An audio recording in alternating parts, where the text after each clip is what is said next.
complete the square.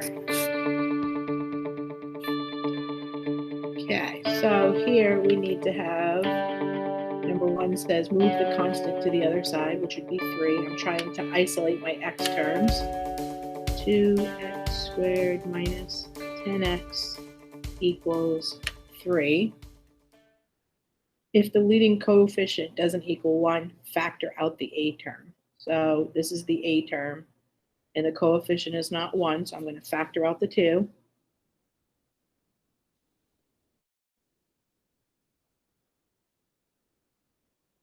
And I'm leaving room to complete the square. So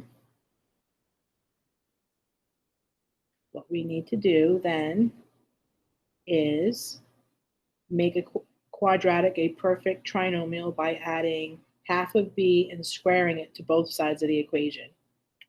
This is important. You need to be careful about the number you factored out when a did not equal 1. And so when it says to add this to both sides of the equation, this is what's going to happen here because we factored out the a.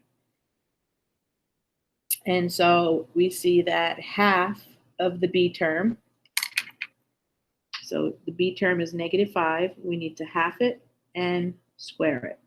We need to add that to both sides of the equation. But if you notice here, it's not just this that we've added to this side, it's 2 times that. We've got to be very, very careful that we're not just adding -5/2 squared to the other side. It's 2 times that. And that's what this piece right here means. Be careful if you had to factor out a number because it's not just half of b squared that you need to add to both sides. It's whatever that number is that you pulled out. We're going to simplify this first before we add it to the other side because we do have that 2 that needs to be multiplied to it. So we have 2 times x squared minus 5x plus -5/2 is being squared. So -5/2 times -5/2 is going to be a positive 25/4.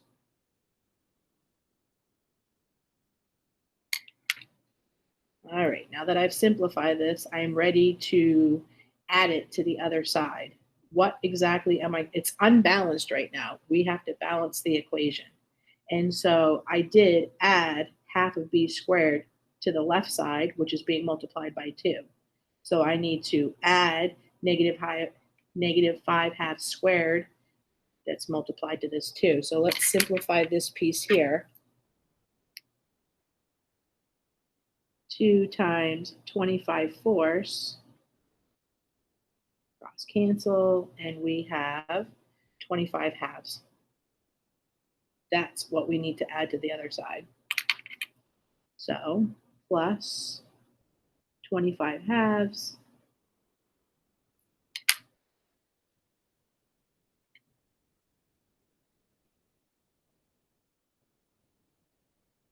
Let's see, I need to make this to have a common denominator of 2. So 6/2 plus 25/2 is 31/2.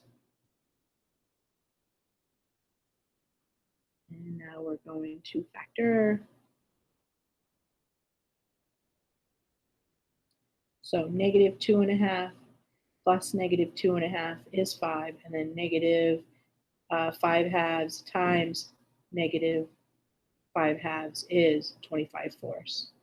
So we can see that they're adding to the middle term and multiplying to the last term. So we have 2 times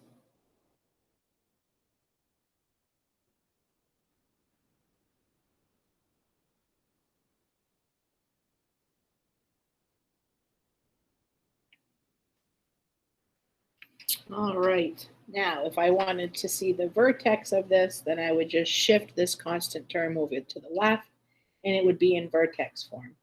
But right now, we are going to solve for x. So I see I have multiplication and exponents. I would want to undo the multiplication first. So I can multiply by 1/2, multiply this side by 1/2. 2's would cancel.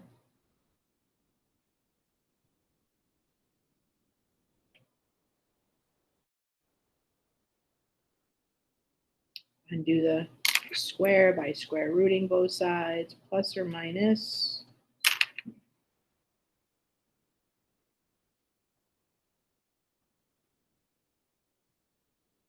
So we have the square root of 31 over 4. This is the square root over the whole thing. So the square root of 31 is not a perfect square, but the square root of 4 is 2. Works out perfectly. And now I'm going to add 5/2 to both sides. And we get x equals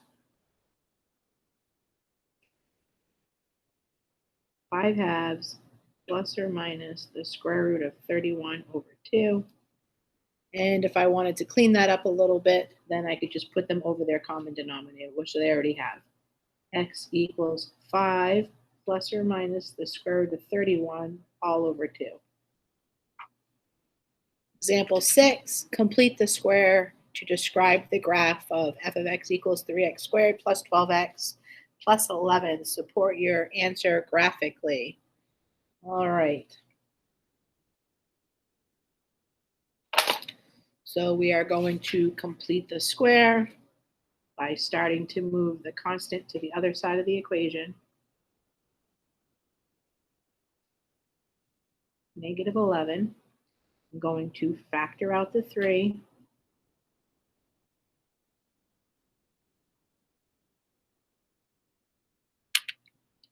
And then I'm going to add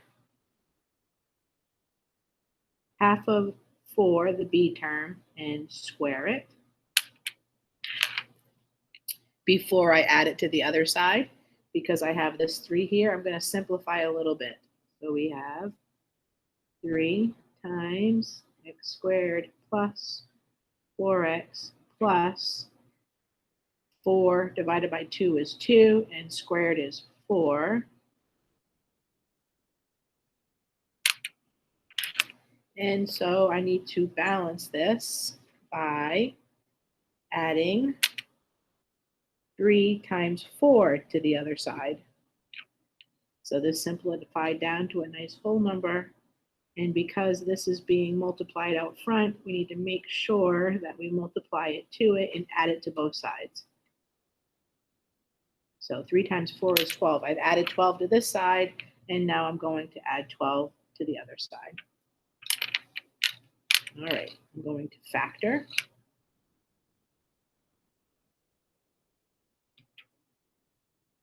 Remember that it's this number here that ends up going in the factors. So that would be plus 2, plus 2. And we have 3 times x plus 2 squared equals 1.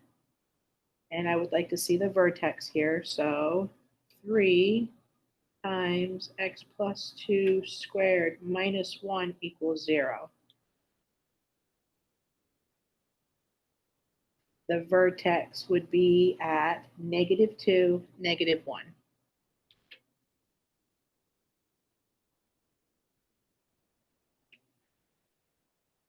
-2, -1.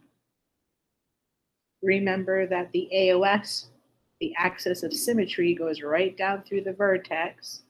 So I know that the AOS is x equals -2. X equals -2.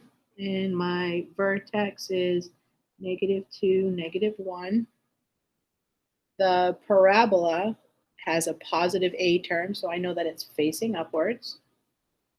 All I need is one more point, and then I could use the axis of symmetry to get the third point. Let's go with the y-intercept.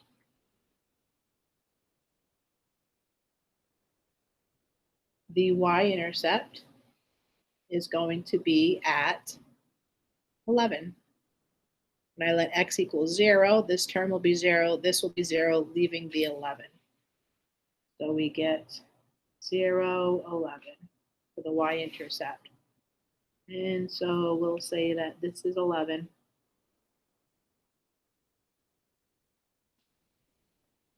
This is 1, 2 units away from the axis of symmetry. So 1, 2 on the other side. Now I didn't have to go with the y-intercept. I could have chose 1. I can already see that the parabola is here, but I just wanted to show you that I could have used when x was -1 and find out where it is here. So if I look at, no, we'll call it good. That's it. All right, now we'll sketch this.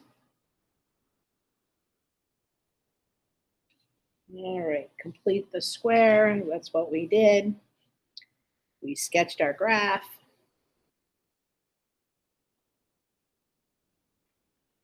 Example 7, use the model y equals this function of x from example 3 to develop a model for weekly revenue generated by donut-shaped oat breakfast cereal sales.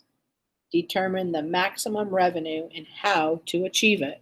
So we already found all the information that we needed for this. We are looking for maximum revenue. We can find maximum revenue by multiplying price per box times the number of boxes sold. Let's see. So maximum revenue would be x times y. We know that y equals this function here, so that would be x times -15,358.93x plus 73,622.50. We get that the maximum revenue model is x times x is x squared plus 73,622x. So here's the model.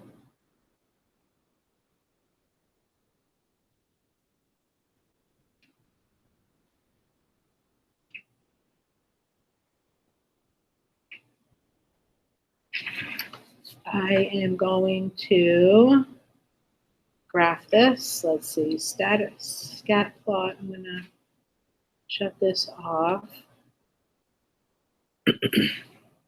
And I'm going to go in and graph this -15,358.93x squared plus 73,622.5x graph.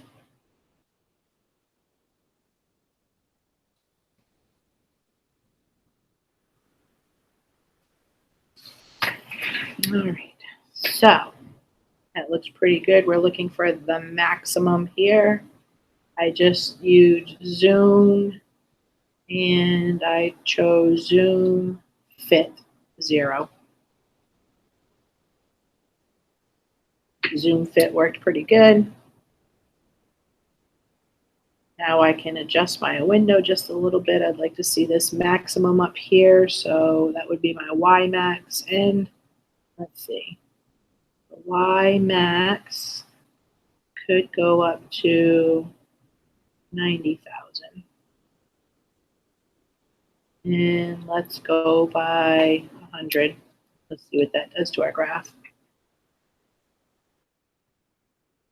All right, so I just need to find the maximum point here, the max. So I'm going to calculate maximum number 4. And I look like I'm going to go down a little bit. I'm on the left-hand side. And now I'd like to go over, make sure I'm on the right side. Wish I can see it there. Enter, enter again. When x is about 2.4, we see the maximum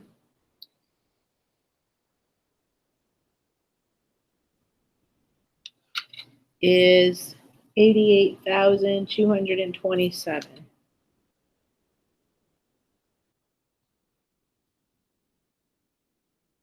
So, interpreting this, we see that to get the maximum revenue, that the cereal at $2.40 per box will yield a weekly maximum revenue. When the cereal is sold for $2.40, the weekly maximum revenue will be about $88,227.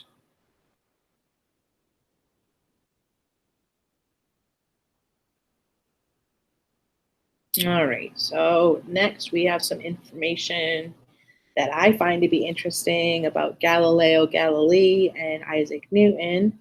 Vertical motion of a body in free fall has been well understood. The vertical velocity in the vertical position, which is the height of a free falling body as a function of time, are classical applications in linear and quadratic functions.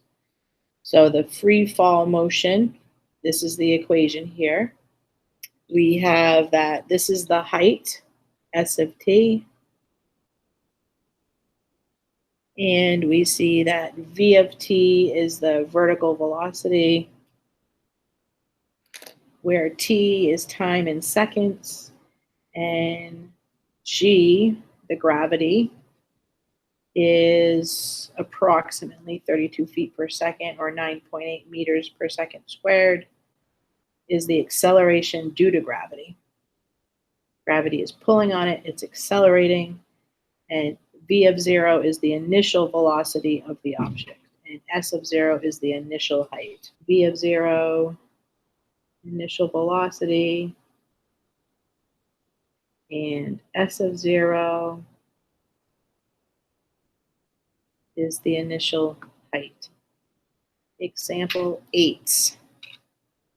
Use the data in table 2.3 to write models for the height and vertical velocity of the rubber ball. Then use these models to predict the maximum height of the ball and the vertical velocity when it hits the face of the CBR. The first thing we're going to do is make a scatter plot. Clear everything out. Turn my stat plot back on. Stats. Edit my list. Go up and clear it. Come back down.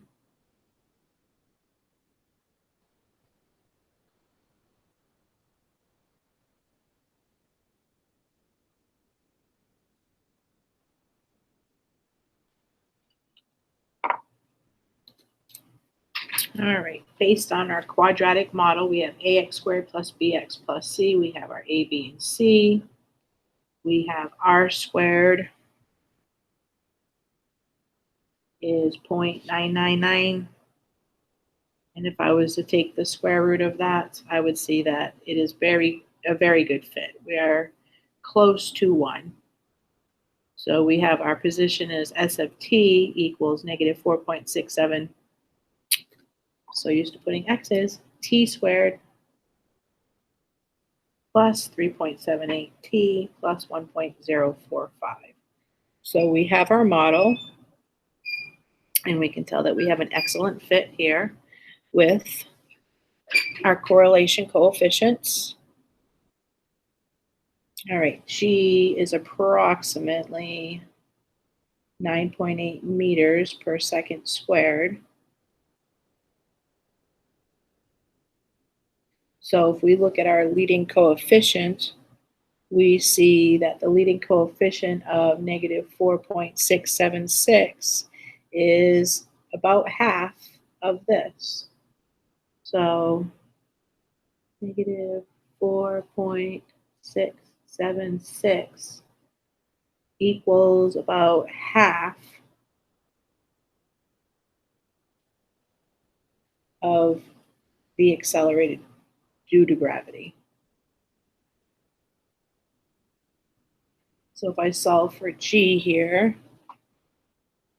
4.676 times 2, we get that G is 9.352. So we have our G, and this is just a little bit less than our theory here about being the acceleration due to gravity is 9.8 meters per second. This is 9.3, so it's a little bit less than that. And we also need, let's see, G. We also need V of 0, which is going to be on the T term, which is here. So we could say that V of T equals, and I'm just using the formula here, negative G, so it's negative, here's our G, 9.352, and that's T, plus V of 0, which is here, 3.758. So these are the two models that we're using, height and vertical velocity. Now, let's go ahead and look at the graph. Zoom 9.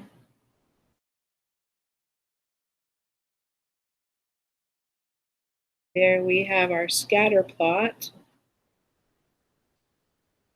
Use the data to write the models for height and vertical velocity, which we did of the rubber ball. Then use these models to predict the maximum height of the ball and its vertical velocity. Okay, so when is the maximum height of this? Try doing maximum. We are on the left. And now we are on the right, enter, and we see that maximum height, here's my maximum height, and that is 0.402, comma, 1.8. That would be the maximum height. And what we need now, and the vertical velocity when it hits the face of the CBR. This is where it's going to be hitting. And so we would like to have that x-intercept. And once we have that x-intercept, then we can take and substitute that into velocity. Well, I see it hit the x-axis a little bit more. Window, let's go to 1.5. All right, now I can see where it's intercepting. So I'm going to calculate a 0, number 2. And I am on the left-hand side of this one. I'm on top. And I am right bounded on the right-hand side when I am on the bottom. And we get that this is going to be 1.02. That's the x-intercept there at 1.02. So if you want to know what the velocity is when it's hitting that, you're going to substitute that into your velocity function.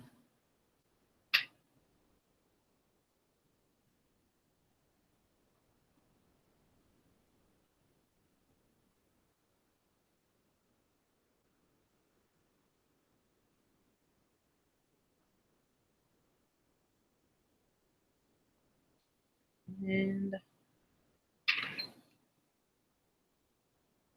quit, go to our main screen and just do negative 9.352 times 1.022, I'll say, plus 3.758.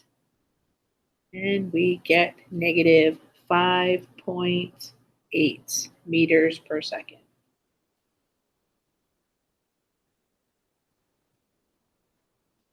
Meters per second. That's how fast it was going when it hit the CBR.